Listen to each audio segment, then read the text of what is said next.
नमस्कार दोस्तों, स्वागत है आप सभी का। मैं हूं संदीप और आपको आज माइक्रोसॉफ्ट वर्ड के अंदर इंसर्ट टैब के बारे में जानकारी देने वाला हूं। इंसर्ट टैब के अंदर हम जितने भी ऑप्शंस दिए हुए हैं सभी करेंगे, एक टेबल को छोड़ेंगे। फिलहाल टेबल के लिए हम अलग से वीडियो बनाएंगे, इसके बाद अगली वीडियो में टेबल की ही बनाऊंगा, क्योंकि 10 से 15 मिनट इसके ऊपर लग जाएंगे और 10 से 15 मिनट इस पर लग जाएंगे तो आधे घंटे की वीडियो बन जाएगी, थोड़ी लंबी हो जाएगी। इस वजह से आज हम इस इंसर्ट टैब के अंदर बाकी ऑप्शन सारे करेंगे, टेबल को छोड़ेंगे। तो स्टार्ट करते हैं कवर पेज से। कवर पेज के लिए हमें एक रैंडम टेक्स्ट चाहिए होगा यहाँ पे, तो equal to RAND bracket start bracket close, enter मारेंगे। और इसके बाद आपको कवर पेज चाहिए, तो जहाँ पे आपको कवर पेज चाहिए, सपोज दैट मेरे को फर्स्ट पेज पे चाहिए होता। कवर पेज तो फर्स्ट पेज का ही होता है, सेकंड या थर्ड का तो कवर पेज का मतलब ही नहीं होता, तो फर्स्ट पेज पे चाहिए होता है ना। कोई बात नहीं, आप एक काम कीजिए, इसको कंट्रोल एंटर मार के नेक्स्ट पेज पे लेके जाता हूँ, ताकि आपको लगे कि मैं नेक्स्ट पेज पर हूँ। अभी देखो आप, मैं नेक्स्ट पेज पर हूँ, सेकंड पेज पर हूँ, यहाँ पे मेरा कर्सर है, लेकिन फिर भी मैं अगर यहाँ से कवर पेज करूंगा तो वो फर्स्ट पेज पे ही जाएगा। तो आप यहाँ से फर्स्ट पेज के लिए, कवर पेज के लिए कोई भी एक स्टाइल चूज कर लीजिए, जो अभी आपको स्टाइल चाहिए आप उस पर क्लिक कीजिए, वो स्टाइल आ जाएगा। आप देखिए कवर पेज बन गया है आपका। यहाँ पे कवर पेज बनने के बाद, और कवर पेज बनने के बाद आप यहाँ पे डॉक्यूमेंट का टाइटल डालेंगे। डॉक्यूमेंट का टाइटल आप यहाँ पे डाल देंगे, क्लिक करेंगे। डॉक्यूमेंट का टाइटल मैंने डाल दिया माइक्रोसॉफ्ट वर्ड, और सब टाइटल में मैं डाल देता हूँ इंसर्ट मेन्यू। ओके, तो ये हमारा कवर पेज बन गया है। और आप सेकंड और थर्ड पैराग्राफ देख लीजिए, आपका नेक्स्ट पेज पर है और ये बाकी इस पे आ गया। अब एक काम करते हैं, हम इसको अंडू करते हैं, कंट्रोल Z से अंडू करते हैं, कंट्रोल Z। और अब वापस जैसा था हमारा डॉक्यूमेंट वैसे ही आ गया है। अब मैं चाहता हूं कि यहाँ से मेरे को इस डॉक्यूमेंट जहाँ पे लिखा हुआ है योर डॉक्यूमेंट, इस योर डॉक्यूमेंट के बाद हमें एक ब्लैंक पेज मिले। ब्लैंक पेज पे क्लिक कर देंगे तो इसके बाद देखो आप, योर डॉक्यूमेंट के बाद एक ब्लैंक पेज आ गया है और उसके बाद बाकी पैराग्राफ आ गया है। दोबारा से फिर कंट्रोल Z करता हूँ, वापस वैसा ही हो जाएगा।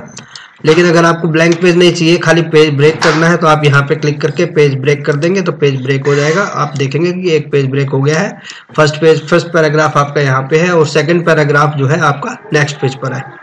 इसी तरह से पेज ब्रेक, कवर पेज हो गया हमारा, ब्लैंक हो गया, पेज ब्रेक भी हो गया हमारा। टेबल हम बाद में करेंगे, अभी हम पिक्चर्स करते हैं। पिक्चर पे क्लिक करेंगे। पिक्चर में जाने के बाद आपको उस लोकेशन पे जाना है जहाँ पे आपके इमेजेस पड़े हैं। तो डी ड्राइव में जाता हूँ, डी ड्राइव में जाकर के मैं snaps for sign and admissions ले लेता हूँ। इसमें गौतम की इमेज ली है मैंने, गौतम की स्नैप ली है, तो यहाँ पे एक इंसर्ट किया, तो ये गौतम स्टूडेंट है हमारा, उसकी इमेज यहाँ पे आ गई है। उसके बाद यहाँ से टेक्स्ट रैप में जाएंगे और यहाँ से इन फ्रंट ऑफ टेक्स्ट करेंगे। साइज छोटा बड़ा हम यहाँ से आसानी से कर सकेंगे, इसको मूव कर सकेंगे हम कहीं पे भी। डिलीट कर दिया मैंने इसको। इसके बाद इंसर्ट में दोबारा जाएंगे आप। ऑनलाइन पिक्चर्स है, ऑनलाइन पिक्चर्स का इस्तेमाल करके आप find and insert pictures from a variety of online sources. किसी भी ऑनलाइन सोर्स से हम कोई इमेज यहाँ पर इंसर्ट कर सकते हैं। इसका टॉपिक हम बाद में चलाएंगे, इंटरनेट से रिलेटेड है कुछ, जैसे ऑनलाइन पिक्चर्स है, माई स्टोर है एंड माई एडिंस, इसके बारे में आपको, और ऑनलाइन वीडियो के बारे में थोड़ा बाद में बताएंगे इंटरनेट कराते समय, क्योंकि बेसिक के अंदर आपका इंटरनेट भी आएगा। इसके बाद हम चलते हैं अपना शेप्स के ऊपर। शेप्स में चलते हैं तो हमारे पास डिफरेंट टाइप्स के शेप्स अवेलेबल है। कोई भी शेप हम यहाँ पे ले सकते हैं। और सपोज डेट मैंने एक हार्ट का शेप लिया है। यहाँ से हार्ट का शेप लेने के बाद ये मैंने शेप बनाया है। इस शेप के अंदर हम कोई इमेज वगैरह भी इंसर्ट कर सकते हैं और इस शेप के अंदर हम लिख भी सकते हैं। अगर हमें लिखना है तो राइट क्लिक करके ऐड टेक्स्ट करेंगे और इसके अंदर हम कुछ भी लिख सकते हैं। जैसे हमने लिख दिया है राधे कृष्णा, तो हम यहाँ पे राधे कृष्णा लिख देंगे, राधे कृष्णा लिखा गया। और अगर हमें इसमें जो है कुछ इमेज इंसर्ट करनी है तो इस पर क्लिक करके हम शेप फिल में जाएंगे और यहाँ से पिक्चर करेंगे। पिक्चर डालने के बाद हम यहाँ से वर्क ऑफलाइन पे क्लिक करेंगे और वर्क ऑफलाइन पे क्लिक करने के बाद स्नैप में जाएंगे और इंसर्ट करेंगे, तो ये इमेज इसके अंदर आ जाएगी। ओके, इसको हम अपलोड कट कर देते हैं, यहाँ से कट भी कर सकते हैं हम। इंसर्ट में जाएंगे और उसके बाद शेप होने के बाद आप आते हैं स्मार्ट आर्ट में। स्मार्ट आर्ट में हमारे पास डिफरेंट टाइप्स के हैं आर्ट्स, जैसे कि लिस्ट है, प्रोसेस है, साइकिल है, रिलेशनशिप है, मैट्रिक्स है, पिरामिड है, पिक्चर्स वगैरह है। इसी तरह से सारे के सारे जितने भी ऑप्शंस है सारे ऑल में मिल जाएंगे आपको। तो आपको जो भी चाहिए यहाँ से, जो भी ऑप्शन आपको चाहिए, जो भी आपको स्मार्ट आर्ट, जिस टाइप की स्मार्ट आर्ट आप बनाना चाहते हो वो यहाँ से चूज करेंगे और उसको ओके करेंगे। इसके बाद फिर यहाँ पे आपको सपोज दैट डालना है ए, तो ए डाल दिया मैंने। सपोज दैट ए की जगह मैं डाल देता हूँ मोदी, और मोदी के बाद मैंने यहाँ पे डाल दिया इसके अमित शाह। और इसके नीचे जो काम करने वाले बंदे हैं, जैसे सपोज डेट मैंने डाल दिया मिस्टर ए, तो यहाँ पे मिस्टर ए हो गया, यहाँ पे मिस्टर बी हो गया, यहाँ पे मिस्टर सी हो गया। अगर ए के नीचे लगाना है एक और, तो फिर यहाँ पे हम जो है इस पे क्लिक करेंगे। क्लिक करने के बाद शेप लिया हमने, शेप के अंदर डिजाइन इंसर्ट करना है हमें, तो हम इसके लिए एक शेप और इंसर्ट करेंगे। तो इंसर्ट राइट क्लिक करेंगे इसके ऊपर यहीं पे और ऐड शेप आफ्टर कर देंगे, आफ्टर। ओके, तो इसके बाद एक और आ गया हमारे पास, ये रहा मिस्टर ए। यहाँ पे क्लिक करेंगे और यहाँ पे एडिट टेक्स्ट करके और यहाँ पे डाल देंगे मिस्टर ई या जो भी आपको डालना है। अगर आपको इसके नीचे लगाना है तो आप इसके नीचे भी लगा सकते हैं। इसके नीचे लगाने के लिए आपको राइट क्लिक करना है और ऐड शेप में जा करके असिस्टेंट भी डाल सकते हैं, इसका असिस्टेंट आ जाएगा। यहाँ पे राइट क्लिक करके एडिट टेक्स्ट करेंगे तो यहाँ पे मिस्टर एफ या जो भी आपको डालना है वो डाल देंगे, वो डल जाएगा। इस तरह से आप अपना एक ऑर्गेनाइजेशन चार्ट दिखा सकते हैं। इसके बाद यहाँ पे आपके पास डिफरेंट टाइप्स के स्टाइल्स अवेलेबल है, कोई भी स्टाइल इसके ऊपर अप्लाई कर सकते हैं। जो भी स्टाइल अप्लाई करना है, जो भी कलर आपको अप्लाई करना है वो इसके ऊपर यहाँ पे अप्लाई किया जा सकता है। तो उम्मीद करता हूँ कि आपको स्मार्ट आर्ट का जो कंसेप्ट है वो क्लियर हो गया होगा। इसे हम कट करते हैं, राइट क्लिक से कट कर देंगे। इसके बाद इंसर्ट में जाते हैं और फिर शेप्स, ऑनलाइन शेप्स हो गया, तो शेप्स हो गया, स्मार्ट आर्ट हो गया। चार्ट में आते हैं, चार्ट में भी हमारे पास डिफरेंट टाइप्स के चार्ट अवेलेबल है। कोई भी आप एक चार्ट ले लीजिए, उसी जैसा भी आप चार्ट चूज करेंगे उसके हिसाब से आपको डाटा इंसर्ट करना होता है। पहले ओके करेंगे, ओके करते ही हमारे पास एक चार्ट आ जाएगा और एक एक्सेल की शीट आ जाएगी। एक्सेल की शीट के अंदर मेरे को सपोज दैट ये शीट 3 का जो एक कॉलम है, मेरे को ये नहीं चाहिए सीरीज 3 का, और इसे मैं राइट क्लिक करके डिलीट से टेबल कॉलम को डिलीट करता हूँ। और जो सीरीज 2 का कॉलम है मेरे को ये भी नहीं चाहिए, तो डिलीट करके टेबल कॉलम को मैं इसको डिलीट कर देता हूँ। और ये जो कैटेगरी 4th की जो रो है ये भी मेरे को नहीं चाहिए, मैं इसे भी डिलीट करता हूँ, टेबल रो। और अब मैं यहाँ पे अपने हिसाब से जो डाटा डालना है मैं वो डालता हूँ। जैसे मैंने मंथ डाल दिया यहाँ पे, मंथ के बाद यहाँ पे मैंने प्रोडक्शन डाला, प्रोडक्शन डाल दिया है, प्रोडक्शन। और उसके बाद यहाँ पे मैं जनवरी डालता हूँ। जैसा आप डाटा डालेंगे वैसा वैसा यहाँ पे अपने आप फीड होता चला जाएगा। आप फरवरी के बाद यहाँ पे मार्च डालिए, यहाँ पे 500 डाला आपने, 500 क्विंटल या केजी जो भी हो सकता है आपका। 600 डाल दिया मैंने, यहाँ पे 600 हो गया, यहाँ पे 900 डाल दिया। उसके अकॉर्डिंगली आपका डाटा यहाँ पे शो हो जाएगा। इसे मैं क्लोज कर देता हूँ और यहाँ पे आप आ गए यहाँ पे। इसके बाद फिर आप जो है इसको अपने कोई और डिजाइन देना चाहते हैं तो डिजाइन में जाके आप यहाँ से डिफरेंट डिजाइन अवेलेबल है, कोई भी आप इसके ऊपर डिजाइन अप्लाई कर सकते हो, जो भी आपको देना है। वैसा ही आप कलर वगैरह भी स्कीम चेंज कर सकते हो, जो भी कलर स्कीम चेंज करनी है वो कलर स्कीम भी चेंज हो जाएगी इसकी। ओके, तो उम्मीद है कि आपको आ गया होगा। इसके बारे में डिटेल में भी जाएंगे, चार्ट्स के लिए एक अलग से टॉपिक बनाएंगे। फिलहाल मैं थोड़ा थोड़ा आपको सारा कंसेप्ट क्लियर करता हुआ जा रहा हूँ। इसके बाद इंसर्ट में जाएंगे दोबारा से और स्क्रीनशॉट लेंगे। स्क्रीनशॉट पे जाते ही स्क्रीन क्लिपिंग का ऑप्शन आएगा। स्क्रीन क्लिपिंग लेते ही जैसे ही आप क्लिक करेंगे मिनिमाइज हो जाएगा। फिर आपको जितना एरिया आपको सपोज डेट चाहिए उतना आप ले लीजिएगा, उतना आपको यहाँ पे जो है स्क्रीनशॉट आ जाएगा। जैसे आप मोबाइल में स्क्रीनशॉट लेते हैं सेम उसी तरीके से स्क्रीनशॉट लेने का तरीका है यहाँ पे भी। इंसर्ट में जाएंगे और उसके बाद आप जो है स्क्रीनशॉट के बाद my store and my addings and online videos हैं, इनको हम छोड़ रहे हैं फिलहाल, बाद में करेंगे। इसके बाद हाइपरलिंक पे आते हैं। हाइपरलिंक में का मतलब क्या होता है कि इससे हम किसी भी फाइल का लिंक बना सकते हैं और अपनी इस फाइल, करंट फाइल में उसका लिंक बना के रखा जा सकता है। तो हाइपरलिंक जो है क्या होता है, create a link in your document for quick access to a web page and और ए फाइल। किसी भी फाइल या किसी भी वेब पेज पर क्विक एक्सेस करने के लिए, उसके अंदर उसे तुरंत ओपन करने के लिए हम हाइपरलिंक का इस्तेमाल कर सकते हैं। तो हम यहाँ से बुक 1 सपोज डेट मैं लेता हूँ, इसको ओके किया मैंने, तो ये लिंक मेरे पास आ गया है बुक 1 की फाइल का, और इसे मैं बुक मार्क्स में स्टोर कर सकता हूं। जैसे मैंने इसको नाम दे दिया बुक 1 ही दे देता हूं और इसको मैं ऐड कर देता हूं। इसके बाद मैं किसी भी पेज पे जा रहा हूं, कंट्रोल एंटर मार के किसी अन्य पेज पे जा चुका हूं मैं, अब मुझे तुरंत वहीं पे पहुंचना हो तो बुक मार्क्स का वापस इस्तेमाल करते हुए गो टू पे क्लिक करूंगा तो मेरे को वापस देखो वहीं पे लेकर के आ गया। और अगर मैं इसको ओपन करना चाहता हूं तो कंट्रोल दबा के, जैसे मैं कंट्रोल दबाऊंगा तो यहाँ पे हाथ का निशान शो करेगा, छोड़ूंगा चला जाएगा, दबाने से वापस आएगा। क्लिक करेंगे और यस करेंगे तो आप देखेंगे कि यहाँ पे ये फाइल ओपन हो गई है। ये देखिए फाइल ओपन हो गई है। इसके बाद फिर हम जो है यहाँ से इसके बाद इसको बंद करते हैं और यहाँ पे आप हाइपरलिंक हो गया है, बुकमार्क हो गया है। इसके बाद है क्रॉस रेफरेंस। क्रॉस रेफरेंस के लिए मैं वापस इसको जो है कंप्लीट डॉक्यूमेंट को वापस वैसा ही कर देता हूँ जैसा था। इसके बाद फिर जो है इसको मैं हेडिंग्स देता हूँ, डिफरेंट हेडिंग्स देते हैं। जैसे आपको हेडिंग्स डालना सिखाया था मैंने फर्स्ट होम टैब में जब कराया था, तो राम श्याम इस तरह से हेडिंग डाल रहा हूँ इनको मैं। और यहाँ पे एक और हेडिंग डाल देता हूँ घनश्याम के नाम से। बस 3 हेडिंग्स बहुत हैं। इनको मैं थोड़ा सा हेडिंग 1 से इसको फॉर्मेट कर देता हूँ। हेडिंग 1 का फॉर्मेट दे देता हूँ इसको, हेडिंग 1, हेडिंग 1। हेडिंग 2 और 3 के बारे में भी आपको बाद में बताएंगे जब इंसर्ट रेफरेंस के ऑप्शन टैब में आएंगे, तो उसका भी इस्तेमाल हम करना सीखेंगे। फिलहाल मैं आपको हेडिंग 1 के बारे में बता रहा हूँ। हेडिंग 1 जो होती है हमारे डॉक्यूमेंट की मेन हेडिंग होती है, उसके बाद 2, 3 इसकी सब हेडिंग्स होती हैं। तो इसके बाद फिर हम यहाँ से लास्ट में जाएंगे सबसे आखिरी में, और आखिरी में जाने के बाद सपोज डेट मैं यहाँ पे इंसर्ट में जाके क्रॉस रेफरेंस का यूज करता हूँ, या फिर यहाँ से कर लूँ, और या फिर मैं रेफरेंस में जाकर के क्रॉस रेफरेंस का भी इस्तेमाल कर सकता हूँ, या इंसर्ट में जाके भी कर सकता हूँ। आपकी मर्जी है, जैसे मर्जी आप कीजिए। यहाँ से मैं हेडिंग चूज करता हूँ, रेफरेंस टाइप में हेडिंग, और इंसर्ट एज हाइपरलिंक के ऊपर चेक मार्क लगा रहे, राम और श्याम इनके ऊपर एक एक करके, और इनको इंसर्ट करेंगे और यहाँ से क्लोज करेंगे। राम के बाद फिर आप एंटर मारेंगे, और फिर घनश्याम के बाद फिर एंटर मारेंगे। अब आप देखिए माउस जब इनके ऊपर लेके जाएंगे, कंट्रोल दबाने से हाथ का निशान शो करेगा, और जैसे आप क्लिक करेंगे तो आपको उसी जो है हेडिंग पे जंप करा देगा। तो ये होता है क्रॉस रेफरेंस। किसी भी डॉक्यूमेंट में हम इस तरह का क्रॉस रेफरेंस इंसर्ट कर सकते हैं। कमेंट हम जब भी क्लिक करेंगे तो कमेंट जो है add a note about this part of the document, इस डॉक्यूमेंट के पार्ट के बारे में हम कोई भी नोट यहाँ पे इंसर्ट करवा सकते हैं कमेंट के जरिए। तो कमेंट पे क्लिक करेंगे तो यहाँ पे आपके पास कमेंट के लिए एक बॉक्स आ जाएगा।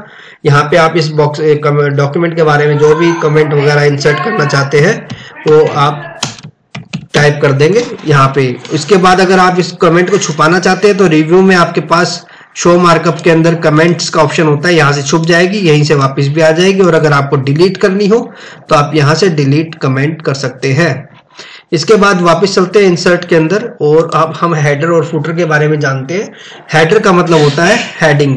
Headers helps you to repeat the content at the top of every page. किसी भी जो है कंटेंट को हर पेज के टॉप में रिपीट करना हो तो उसके लिए हम हेडर का इस्तेमाल कर सकते हैं। तो आप इस पे क्लिक कीजिए और यहाँ से आप डिफरेंट टाइप्स के हेडर चूज कर सकते हैं। कोई भी आपको लेना हो तो यहाँ पे आप क्लिक कर दीजिए बस खाली। इसके बाद फिर आप देखेंगे कि जो भी आप टाइप करेंगे वो हर पेज पे आ रहा है। देखो हर पेज पे आ रहा है ना। तो आप यहाँ पे डॉक्यूमेंट का टाइटल टाइप कर दीजिए। यहाँ पे मैंने डाल देता हूँ मुकुंद कंप्यूटर्स डाल देता हूँ मैं, तो यहाँ पे मुकुंद कंप्यूटर्स लिखा आ जाएगा। और इसके बाद मैं क्लोज हेडर फुटर कर देता हूँ। इसके बाद फिर मेरे को अगर फुटर डालना है तो फुटर डालने के लिए भी मैं इंसर्ट में जाके या तो फुटर ले लेता हूँ, या फिर मैं फुटर में सपोज दैट मुझे पेज नंबर डालना है तो मैं यहाँ से पेज नंबर ले सकता हूँ। पेज नंबर मुझे कहाँ डालना है? बॉटम में। तो बॉटम ऑफ पेज का मतलब फुटर ही होता है। तो आप बॉटम ऑफ पेज में जाएंगे और यहाँ से मैं सपोज दैट कोई भी जो भी मेरे को स्टाइल चूज करना है नंबरिंग का, मैं उस नंबरिंग स्टाइल को चूज करता हूँ और यहाँ से क्लोज कर देता हूँ। इसके बाद आप देखेंगे हर पेज पे, फर्स्ट पेज पे मुकुंद कंप्यूटर्स आया हुआ है, फर्स्ट पेज नंबर भी आया हुआ है, सेकंड जो है आपका हेडिंग भी आ गई है सेकंड पेज पे भी, और सेकंड पेज पे आपका पेज नंबर भी आ गया है। इसी तरह से हेडर फुटर रिपीट होते चले जाएंगे हर पेज पे। तो मुझे उम्मीद है कि आपको हेडर फुटर का जो कंसेप्ट है वो भी क्लियर हो गया है, पेज नंबर का भी कंसेप्ट क्लियर हो गया है। इसके बाद हम टेक्स्ट बॉक्स पे चलते हैं। टेक्स्ट बॉक्स में हम जाएंगे तो हमारे पास डिफरेंट टाइप के टेक्स्ट बॉक्स अवेलेबल है जो हम डॉक्यूमेंट के अंदर इंसर्ट कर सकते हैं। सपोज डेट मैंने कोई इंसर्ट करना है, सपोज डेट ये है। इसका इस्तेमाल किस लिए होता है? देखिए जब मैं इस पे क्लिक करूंगा तो ये क्या है, right elegant side bar with accent bars on the top of the bottom, एक ये आ जाएगा आपके। इस पे क्लिक करते हैं तो ये आपके देखेंगे तो आपके पास एक टेक्स्ट बॉक्स इंसर्ट हो गया है। इस टेक्स्ट बॉक्स का इस्तेमाल आप कर सकते हैं। यहाँ पे तो आपका मेन कंटेंट हो जाएगा, और अगर इस कंटेंट के बारे में थोड़ी सी और कोई डिटेल्स वगैरह आप डालना चाहते हो तो इस टेक्स्ट बॉक्स का आप इस्तेमाल कर सकते हैं। और यहाँ पे आप अपने अनुसार जो भी आपको डालना है कंटेंट आप यहाँ डाल सकते हैं। अगर आपको इसको ये टेक्स्ट बॉक्स नहीं चाहिए, आपको अलग से कोई चाहिए टेक्स्ट बॉक्स, तो आप वो भी ले सकते हैं। आप जाइए सीधा टेक्स्ट बॉक्स में जाएंगे और ड्रॉ टेक्स्ट बॉक्स का इस्तेमाल करते हुए और एक रेक्टेंगल टाइप ड्रॉ करेंगे और आप इसके अंदर अपना आराम से कोई भी टेक्स्ट टाइप कर सकते हैं। यहाँ से आप टेक्स्ट का डायरेक्शन भी आप चेंज कर सकते हैं, जो भी आपको टेक्स्ट का डायरेक्शन लेना है वो डायरेक्शन चेंज हो जाएगा। इसके बाद मैं इसे राइट क्लिक करके कट करता हूँ और आगे चलते हैं। इंसर्ट के अंदर टेक्स्ट बॉक्स हो गया हमारा। इसके बाद आता है हमारे पास क्विक पार्ट्स। क्विक पार्ट्स के अंदर भी हम डिफरेंट टाइप की डॉक्यूमेंट की प्रॉपर्टी या उसकी फील्ड्स को डिफाइन कर सकते हैं। जैसे डॉक्यूमेंट प्रॉपर्टी में जाके मैंने ऑथर का नाम लिया तो ऑथर का नेम में मुकुंद कंप्यूटर्स आ गया। अगर आपको इसे काट करके कुछ और डालना है, सपोज दैट जैसे मैंने संदीप डालना है तो मैं यहाँ पे संदीप डाल देता हूँ, संदीप शर्मा आ जाएगा। और अगर मेरे को सपोज दैट कुछ और डालना है, इसके अलावा मेरे को सपोज दैट जो है मेरे को कंपनी का नाम भी इंसर्ट कराना है तो मैं यहाँ पे क्विक पार्ट्स में जा करके डॉक्यूमेंट प्रॉपर्टी में जाके कंपनी का नाम भी इंसर्ट करा सकता हूँ। यहाँ पे मैं मुकुंद कंप्यूटर्स डाल दूंगा, मुकुंद कंप्यूटर्स। अब मैं जैसे ही इस पे क्लिक करता हूँ बाहर की तरफ तो देखेंगे आप ये देखने में सब सेम लग रहे हैं। इस पे क्लिक करने से कुछ शो नहीं कर रहा, लेकिन जब मैं इस मुकुंद कंप्यूटर्स पे क्लिक करूंगा तो ये बताएगा कि ये कंपनी का नाम है और ये ऑथर का नाम है। तो इस तरह से आप क्विक पार्ट्स को इंसर्ट करवा सकते हैं। इसके अलावा अगर आपको चाहते हैं कि मेरे को कोई ड्रॉप कैप इंसर्ट कराना है, ड्रॉप कैप भी आप इसके अंदर इंसर्ट करा सकते हो। ड्रॉप कैप का मतलब क्या होता है, सपोज दैट ये वीडियो लिखा हुआ है और मैं यहाँ पे वेसल्स लिख देता हूँ, यहाँ पे लिख देता हूँ ESSELS वेसल्स।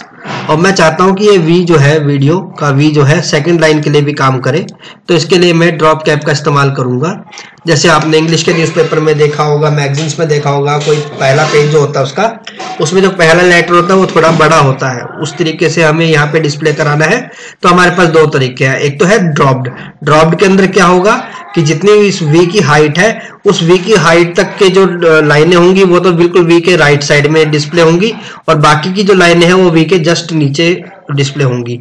अगर इन मार्जिन ले लेंगे तो सारी लाइनें इसके राइट में ही जाएंगी, कोई इसके नीचे नहीं आएगी। तो मैं यहाँ से ड्रॉप को ऑप्शन ले लेता हूँ और इसमें ड्रॉप्ड के अंदर मैं लाइन्स टू ड्रॉप के अंदर 2 लाइन्स लेता हूँ और ओके करता हूँ। तो आप देखेंगे कि वीडियो प्रोवाइड्स हो गया और ये वेसल्स हो गया। तो इस तरह से आप जो है ड्रॉप कैप का इस्तेमाल कर सकते हैं। इसके बाद हम चलते हैं वर्ड आर्ट। वर्ड आर्ट के अंदर आप वर्ड आर्ट्स ले सकते हैं, डिफरेंट टाइप के वर्ड आर्ट्स अवेलेबल है। कोई भी वर्ड आर्ट आप चूज करना चाहेंगे आप उसको चूज करेंगे और जो भी आपको टाइप करना है वो आप यहाँ पे टाइप कर देंगे। इसके बाद हम चलते हैं, यहाँ से एंटर मारेंगे और इसके बाद इंसर्ट में यहाँ से ड्रॉप कैप के बाद हम चलते हैं अपना सिग्नेचर लाइन। सिग्नेचर लाइन के बाद चलते हैं, यहाँ पे क्लिक करेंगे और यहाँ पे हम नाम टाइप करेंगे जिसका आपको सिग्नेचर डालना है। संदीप शर्मा डाल देता हूँ मैं यहाँ पे और यहाँ पे मैं इसका जो है टाइटल डाल देंगे, जैसे मैनेजिंग डायरेक्टर डाल देता हूँ मैं।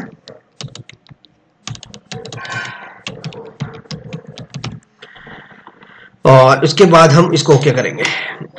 आप इसको नीचे की तरफ जाएंगे और यहाँ पे देखेंगे ये डिस्प्ले हो रहा है। यहाँ पे अगर आप फॉर्मेट में जाकर के इसको टेक्स्ट रैप से थोड़ा इधर उधर लेके जाना चाहते हैं तो इन फ्रंट ऑफ टेक्स्ट पे क्लिक करके आप इसे कहीं पे भी रख सकते हैं।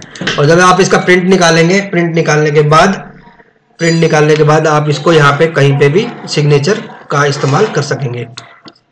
इसके बाद फिर आप इंसर्ट में दोबारा जाएंगे और सिग्नेचर लाइन के बाद आप आएंगे डेट एंड टाइम पे। सेम चीज है, डेट एंड टाइम में भी आप डिफरेंट टाइप्स की डेट एंड टाइम्स के स्टाइल यहाँ पे दिए हुए हैं। आप कोई भी लेके अपडेट ऑटोमेटिकली पे अगर आप ओके करेंगे तो अगर आप इस फाइल को कल ओपन करके देखेंगे तो आपको यहाँ पे सैटरडे अप्रैल 25 2020 लिखा मिलेगा।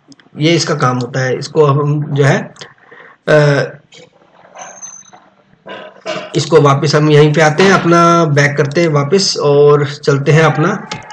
इसके बाद सीधा डेट एंड टाइम हो गया। ऑब्जेक्ट का इस्तेमाल किस लिए होता है कि हम MS वर्ड के अंदर कोई अनदर ऑब्जेक्ट इंसर्ट कर सकते हैं। ऑब्जेक्ट पे क्लिक करके पेंट, जैसे हमें पेंट लाना है तो हम बिटमैप इमेज को ओके करेंगे।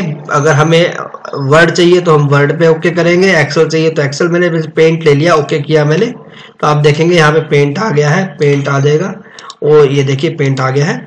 और अगर आपको एक्सेल चाहिए तो आप एक्सेल लेकर के आ सकते हैं। यहाँ पे आप इंसर्ट ऑब्जेक्ट में जाएंगे और यहाँ से आप एक्सेल की वर्कशीट ले लेंगे तो आप देखेंगे कि यहाँ पे आप एक्सेल की वर्कशीट में भी काम कर सकेंगे आसानी से। ये देखिए एक्सेल की वर्कशीट आ गई है। आप यहाँ पे एक्सेल की वर्कशीट में जो भी टाइपिंग करनी है वो करिए और बाहर क्लिक करिए तो आपके पास एक्सेल की शीट भी आ गई है। इसी तरह से अगर आप चाहते हैं कि कहीं हमें कोई नया ऑब्जेक्ट नहीं लेना है, हमें किसी फाइल में से ऑब्जेक्ट लेकर के आना है, तो इंसर्ट में जाकर के ऑब्जेक्ट करेंगे और यहाँ से क्रिएट फ्रॉम फाइल। बस इसमें क्या होगा, जैसे पेज स्पेशल किया था उसी तरह से लिंक बना सकते हैं इसके अंदर भी। तो क्रिएट फ्रॉम फाइल में जाएंगे, लिंक टू फाइल, और यहाँ से ब्राउज करेंगे। ब्राउज करने के बाद आप डॉक्यूमेंट्स में जाएंगे। डॉक्यूमेंट्स में जाने के बाद आप बुक 1 को इंसर्ट करेंगे और ओके करेंगे। ओके करने के बाद आप देखेंगे कि यहाँ पे एक फाइल इंसर्ट हो जाएगी एक्सेल की, जिसका हमारा लिंक बन चुका होगा उसके साथ। अगर हमें इसके अंदर कुछ चेंजेस करने हैं तो ठीक उसी तरीके से डबल क्लिक करेंगे, ये सोर्स फाइल को ओपन कर देगा। सोर्स फाइल ओपन होते ही आप इसके अंदर जो चेंजेस करना चाहेंगे वो चेंजेस आप इसमें कर सकेंगे। चेंजेस करने के बाद आप इसको सेव करेंगे। सेव करने के बाद आप इसको क्लोज करेंगे। अगर वो चेंज यहाँ पे डिस्प्ले हो रहा है तो अच्छी बात है, अगर नहीं होता है तो आप इसी के ऊपर राइट क्लिक करके अपडेट लिंक कर देंगे तो फाइल अपडेट हो जाएगी। अब आप इसे डिलीट कर देंगे। अब चलते हैं इंसर्ट के अंदर इक्वेशंस में। देखिए बहुत इंपॉर्टेंट चीज है ये इक्वेशंस। इक्वेशंस के अंदर क्या होता है, जैसे कि हमें कोई मैथ्स का या फिजिक्स का कोई क्वेश्चन पेपर वगैरह कुछ टाइप करना पड़ गया, मैटर वगैरह, तो हम यहाँ से आसानी से उसका इस्तेमाल करके ले सकते हैं। और अगर हम चाहें तो इसके अंदर और भी अगर कुछ एडिटिंग करनी है तो कर सकते हैं। कोई इक्वल टू का साइन या कुछ भी आपको लेकर के आना है, या कुछ भी आपको यहाँ से कोई और इक्वेशन डालनी है तो आप यहाँ से क्लिक करके उसको इंसर्ट कर सकते हैं। जो चेंजेस करना चाहते हैं वो आराम से कर सकेंगे। तो उम्मीद है कि आपको इक्वेशंस का भी इस्तेमाल करना आ गया होगा। अगर हम बिना इक्वेशन के इस तरह से टाइप करने की कोशिश करते तो हो सकता है कि हमें 5 से 10 मिनट या 15 मिनट भी लग सकते थे। तो इस तरह से इंसर्ट में जाएंगे तो ये जो हमारे पास इक्वेशन का इस्तेमाल करने से बहुत सिंपल हो जाएगा इक्वेशन टाइप करना। अब सिंबल में चलते हैं, जिसको थोड़ा ध्यान से देखना बच्चों। मोर सिंबल में जाएंगे और हमारे पास यहाँ पे बहुत सारे सिंबल्स मिलेंगे। जैसे विंगडिंग्स में जाएंगे, विंगडिंग्स है, वेबडिंग्स है, तो आप यहाँ पे स्पेशल कैरेक्टर्स ले सकते हैं। स्पेशल टाइप्स के सिंबल्स दिए हुए हैं, जैसे कि सपोज डेट मैंने ओम लिया है, उसको इंसर्ट किया मैंने, ओम आ गया है वहां पे। और अगर मैं चाहता हूँ इसकी शॉर्ट ऑटो करेक्ट बनाना है तो मैं यहाँ पे ऑटो करेक्ट पे क्लिक करके यहाँ पे मैं ओम टाइप कर दूंगा और इसको ऐड कर दूंगा और फिर ओके कर दूंगा। इसी तरह से मैं शॉर्टकट की भी बना सकता हूँ। कंट्रोल के साथ मैं सपोज डेट कॉमा दबा देता हूँ। कंट्रोल कॉमा दबाते ही इसको मैं असाइन करता हूं और इसे क्लोज कर देता हूं और इसे क्लोज कर देता हूं। तो अगर मैं यहाँ पे कंट्रोल के साथ कोमा दबाऊंगा तो मेरे पास ओम ऑटोमेटिकली आ जाएगा, और अगर मैं यहाँ पे ओम टाइप करके स्पेस दूंगा तो यहाँ पे भी ओम डिस्प्ले हो जाएगा। इसका हम फॉन्ट का साइज बढ़ा सकते हैं सिलेक्ट करके, और यहाँ से हम साइज बढ़ा सकते हैं। जैसे फॉन्ट का साइज बढ़ाते थे और जैसे कलर चेंज करते थे वैसे ही कलर भी चेंज कर सकते हैं। तो उम्मीद करता हूँ बच्चों कि आपको इंसर्ट में जो टैब है मैंने जो सिखाया आज वो अच्छी तरह से आ गया होगा। अगली वीडियो में हम टेबल के बारे में जानेंगे। बहुत इंपॉर्टेंट टॉपिक है। कोई भी ऐसा डॉक्यूमेंट नहीं होता है कि जिसके अंदर हमें टेबल का इस्तेमाल ना किया हो हमने। तो टेबल का जो वीडियो है नेक्स्ट क्लास में हम आपको बताएंगे, तो ध्यान से देखिएगा उसको भी। तो जब तक आप इसकी होम और इंसर्ट की अच्छी तरह से प्रैक्टिस कर लीजिए। अगर आपको कोई दिक्कत आए तो आप प्लीज़ मुझे कॉल करके या मैसेज करके या व्हाट्सएप करके जैसे भी आपको कुछ पूछना हो तो आप पूछ सकते हैं। उम्मीद करता हूं कि आप सबको अच्छी तरह से आ गया होगा। ओके बच्चों, Radhe Radhe and take care.